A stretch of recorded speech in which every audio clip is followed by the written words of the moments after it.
Hey everyone, and welcome to another deep dive. This time we're looking at some major developments in Nepal's financial world. Sounds intriguing. What's on the agenda today?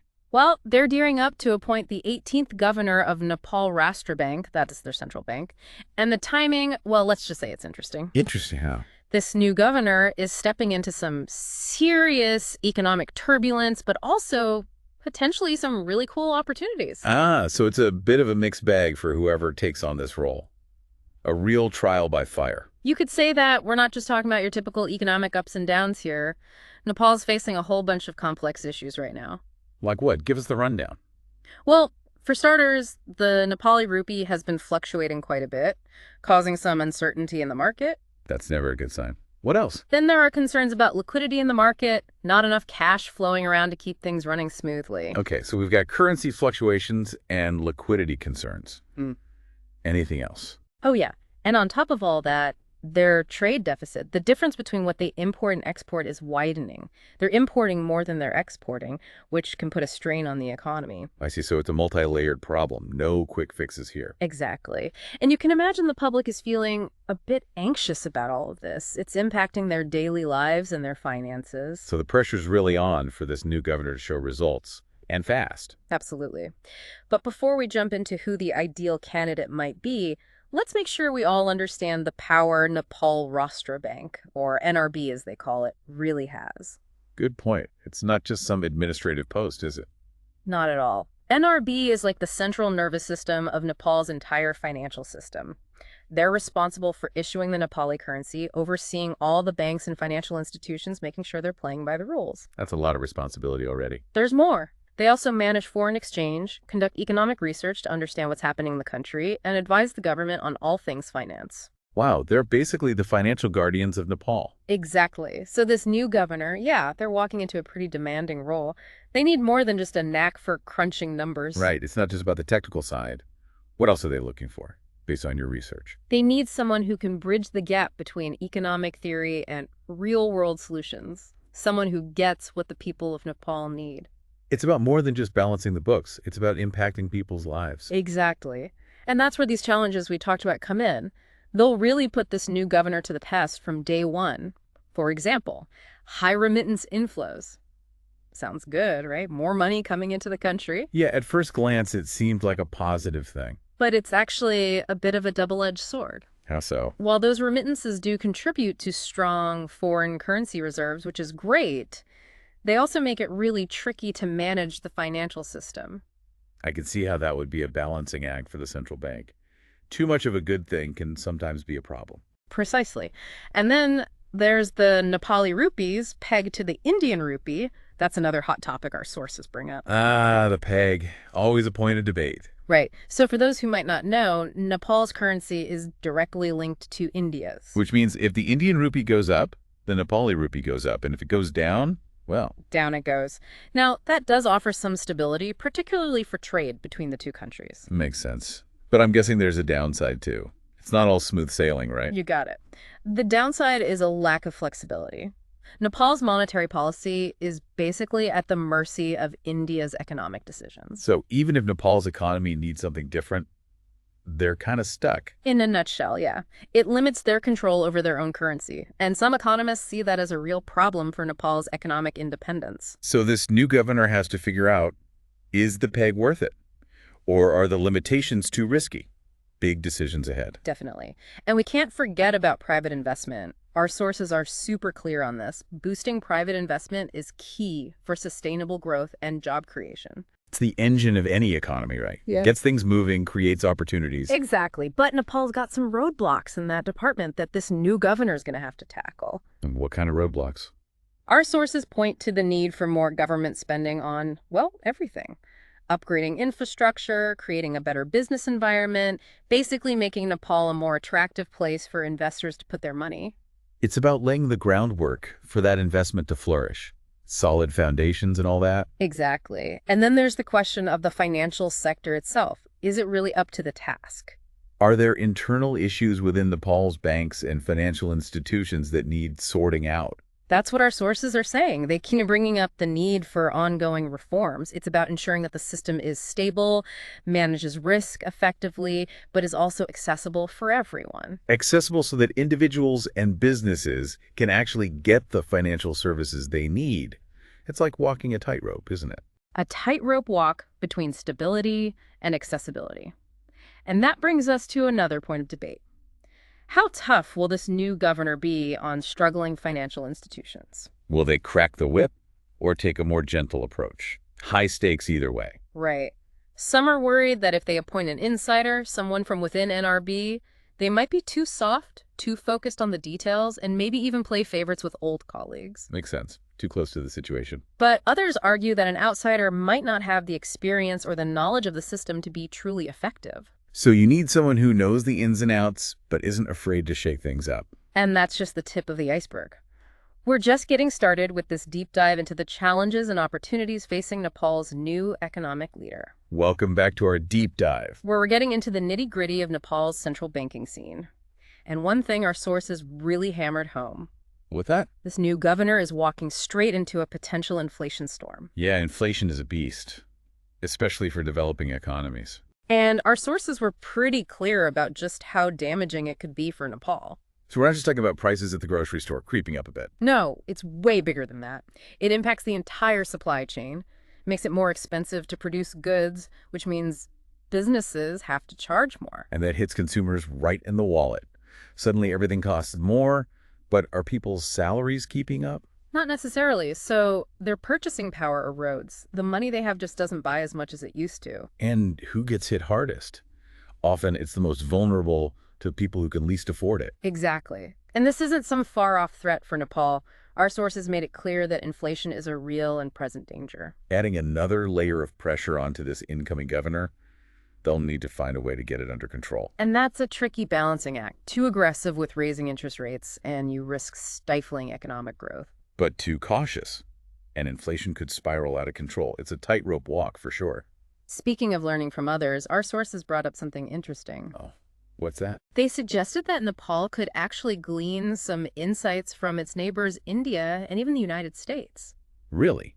What aspects of their economic policies are we talking about here? Well, specifically, they pointed to the latest Indian budget. There might be some useful ideas there that could be adapted to Nepal's situation. Interesting. And what about the U.S.? What did our sources say about that? They highlighted the U.S. president's policies on aid, particularly the shift towards promoting investment rather than just giving out handouts. Ah, so it's about empowering countries to build sustainable economies, not just create dependencies. Exactly. It's about looking beyond your own borders, seeing what's working elsewhere, and finding ways to make those successes work for you. Makes sense. No need to reinvent the wheel, right? Especially when there are good examples to learn from. Right. But let's shift gears for a second and talk about something that came up repeatedly in our research. What's that? This call for everyone to come together, set aside their differences, and prioritize national interests. All hands on deck to tackle these economic challenges. Yeah, collaboration is key. But how do we move from lofty ideals to actual concrete actions? That's the million-dollar question. It's easy to talk about collaboration, but putting it into practice is a whole other beast. So where do we even begin? What concrete steps can be taken to make this collaboration happen? Well, our sources pointed to a few key areas. First off, credit flow. Got to get those financial resources moving to where they're needed most. Because without access to credit, businesses can't really do much. They can't expand, can't create jobs. It's like trying to run a car without fuel. Right. And another thing they emphasized, revitalizing the capital market, attracting investments, but not just any investments. Smart investments that will fuel sustainable growth. It's about channeling those funds into the right areas, not just scattering them around. Absolutely. And then there's the issue of labor migration. We can't ignore that. The elephant in the room. Yeah, remittances from Nepalese working abroad have been a lifeline for the economy. But relying on that outward flow of talent comes with its own set of problems. It does. We're losing skilled workers, contributing to what some call a brain drain. How do we create opportunities here at home that are just as good, if not better, than what they find abroad? Tough question. It's about investing in education, creating a supportive environment for businesses to thrive, and making people believe that a better future is possible right here in Nepal. Hope is powerful. But speaking of building a better future, We need to talk about capital expenditure investing in the foundations of a strong economy. Infrastructure, education, healthcare. The things that make a country run smoothly and improve people's lives. Exactly. Roads, bridges, power plants, we need them all. But it's not just about throwing money at the problem. It's about being smart with those funds. Making sure projects are completed on time, within budget, and holding people accountable for how that money is spent. Transparency and accountability are crucial if we want to see real progress. But it's easy to get lost in all these big picture ideas. Let's bring it back to the new governor. What role do they play in all of this? It all comes down to leadership. This new governor needs a clear vision for the future, a deep understanding of the challenges, and the guts to make tough decisions. Not just managing individual banks and institutions, but looking at the entire financial sector. Working with the private sector, the government, even international organizations to build a system that's resilient and able to support sustainable growth. So we need a leader, a collaborator, a strategist, and a bit of a visionary, all rolled into one. And they need to be able to juggle short-term fixes with those long-term goals, making sure the financial system is strong enough to weather any storm. So what are some concrete areas this new governor needs to focus on? What are the top priorities? Based on our research, there are 3 key areas that are absolutely essential for creating a more inclusive and equitable financial system in Nepal. Ready to dive in? Hit me with it. First up, financial literacy. Got to empower people, give them the knowledge and skills to make smart financial decisions. So it's not just about having access to financial services, but understanding how to use them effectively. Exactly. Budgeting, saving, understanding loans and investments. It's about giving people the tools to take control of their financial lives. That's a great foundation. What's number 2? Expanding access to finance. Making sure everyone, no matter their background or location, can get the financial services they need to thrive. So breaking down those barriers that prevent people from participating fully in the economy, what kind of barriers are we talking about? It could be a lack of affordable credit for small businesses, financial products that don't cater to rural communities, or even just a lack of awareness about what's available. So it's about creating a level playing field, making sure everyone has the opportunity to succeed. And the third key area. Bringing the informal sector into the formal monetary system. This one's a biggie. Okay, I'm going to need you to break that down for me. So think about all the economic activity that's happening outside the traditional banking system. Street vendors, small farmers, informal lending networks, they're all contributing to the economy. But because it's all happening under the radar, it's not officially recognized or protected. Exactly. It's like a shadow economy operating in parallel to the formal one. We need to bring them together, find ways to integrate them. So it's about creating a system that works for everyone. Exactly. Expanding access to credit, providing financial education, and creating a regulatory environment that supports small businesses and informal entrepreneurs. Unlocking the potential of this hidden economy. But with all this talk of potential and progress, we can't forget about the potential for things to go wrong. You're right. It's all well and good to focus on the positive, but we also have to be realistic about the risks. So, what can we do to prepare for potential crises, economic shocks, unexpected events that could derail all this progress? Our sources stress the need for proactive measures. We need systems that can help us forecast potential problems, mechanisms to mitigate those risks, and tools to intervene quickly and effectively when trouble arises. So it's about having a plan B, maybe even a plan C, ready to go. What kind of tools are we talking about? Things like the interest rate corridor, which the central bank can use to influence interest rates, and policies that make it easier for people in rural areas to access financial services. And of course, enforcing guidelines related to service fees to protect consumers. It's about building a system that's not just strong, but also adaptable and able to withstand shocks. Exactly. A system that can evolve with the times, that can respond to new challenges and take advantage of new opportunities. And speaking of new opportunities, we can't ignore the digital revolution. The rise of digital financial services is changing the game. It's exciting, but it's also a bit daunting, right? It is. There are new risks to consider, new ways that things can go wrong. Consumer protection is huge. To making sure people are protected from fraud, scams, and all those digital dangers lurking out there. Absolutely. And it's not just about protecting them from harm, it's also about building trust.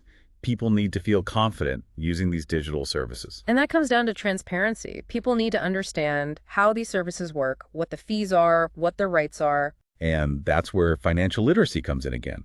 Empowering people to make informed choices and protect themselves in this digital world. So we need regulations to prevent abuse, transparency to build trust, and education to empower consumers. It's about creating a digital financial system that's efficient, equitable, and accessible to all. Exactly. And we're back for the final part of our deep dive. We've covered a lot of ground, the challenges, the opportunities, the potential risks. It's a lot for Nepal's new central bank governor to handle. It is.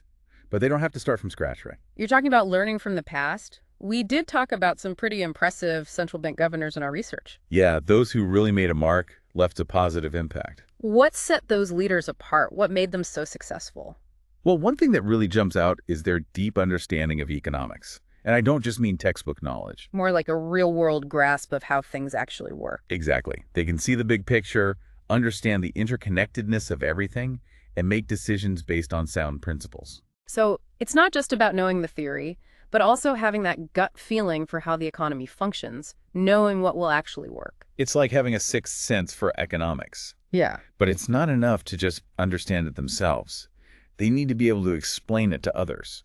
Make those complex ideas accessible to policymakers. To the average person, everyone needs to be on the same page. Exactly. It's about building trust. Yeah. Making people feel like they're part of the solution, Yeah. not just being dictated to. Inspiring confidence. But sometimes, even with the best communication, tough choices have to be made. Sometimes you got to make the unpopular call. And the most successful governors, they don't shy away from that. They stand their ground, even when facing political pressure. They prioritize the long-term health of the economy, even if it means ruffling some feathers in the short term.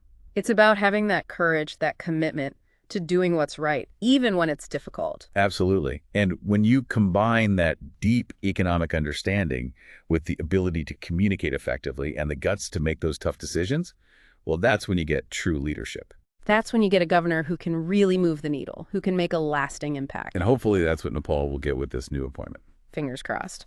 So as we wrap up this deep dive, I want to leave our listeners with a question to ponder. Okay, I like where this is going. Hit us with it. Given all the complexities, all the challenges and expectations, what qualities do you think are absolutely crucial for the success of Nepal's new central bank governor? It's a big question, and the answer is going to be different for everyone. But it's a question worth thinking about carefully, because the decisions this new leader makes, they're going to affect the lives of millions. It's a huge responsibility. They'll be shaping the future of Nepal's economy. No pressure, right? Right. But on a serious note, we hope that this new governor will rise to the occasion and guide Nepal toward a brighter future, a future with more stability, more prosperity, and more opportunity for all. Well said. Yeah. It's been a fascinating deep dive. And we hope you've enjoyed it as much as we have. We encourage you to keep exploring these issues, stay informed, and engage in those tough conversations about Nepal's economic future. Because the future is never set in stone. It's something we create together.